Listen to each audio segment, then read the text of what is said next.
కాంగ్రెస్ పై BRS నేత ఏనుగుల రాకేష్ రెడ్డి ఆగ్రహం వ్యక్తం చేశారు. కాంగ్రెస్ నాయకులు చౌకబారు విమర్శలు మానుకుని ఎన్నికల్లో ఇచ్చిన హామీల అమలుపై దృష్టి పెట్టాలి అన్నారు. రాబోయే గ్రామ పంచాయతీ ఎన్నికలను బీఆర్ఎస్ పార్టీ ధీటుగా ఎదుర్కొంటుందని ఆయన ధీమా వ్యక్తం చేశారు. ఖమ్మం జిల్లాలో 3 మంత్రులు ఉండి రైతులను పట్టించుకోవడం లేదని మండిపడ్డారు. రైతులను, యువతను మోసం చేసినందుకు కాంగ్రెస్ ప్రభుత్వం క్షమాపణ చెప్పాలని ఆయన డిమాండ్ చేశారు. యువతను మోసం చేసినందుకు మేము క్షమాపణలు కోరుతున్నాం. రైతులను మోసం చేసినందుకు మేము క్షమాపణలు కోరుతున్నాం.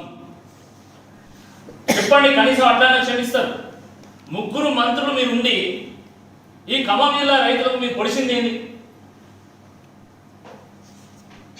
ఆయన దుమ్ముగూడెం ఎత్తిపోతల పథకాన్ని కేసీఆర్ గారు సీతారాముల పేరు మీద మళ్ళీ దాన్ని పునఃప్రారంభించి ఖమ్మం జిల్లాను మొత్తం సస్యశ్యామలం చేయాలని వారు ప్రయత్నం చేస్తే 80% పనులు పూర్తి చేస్తే కూడా ఈరోజు ఆ 20% పనులు ఈరోజు మీరు కంప్లీట్ చేయలేక, మీరు నీళ్ళు ఇవ్వలేక మీరు చితుకులో పడతాం. మీరు అయితే ఇంకేందో రైతుల గురించి చర్చిస్తారు.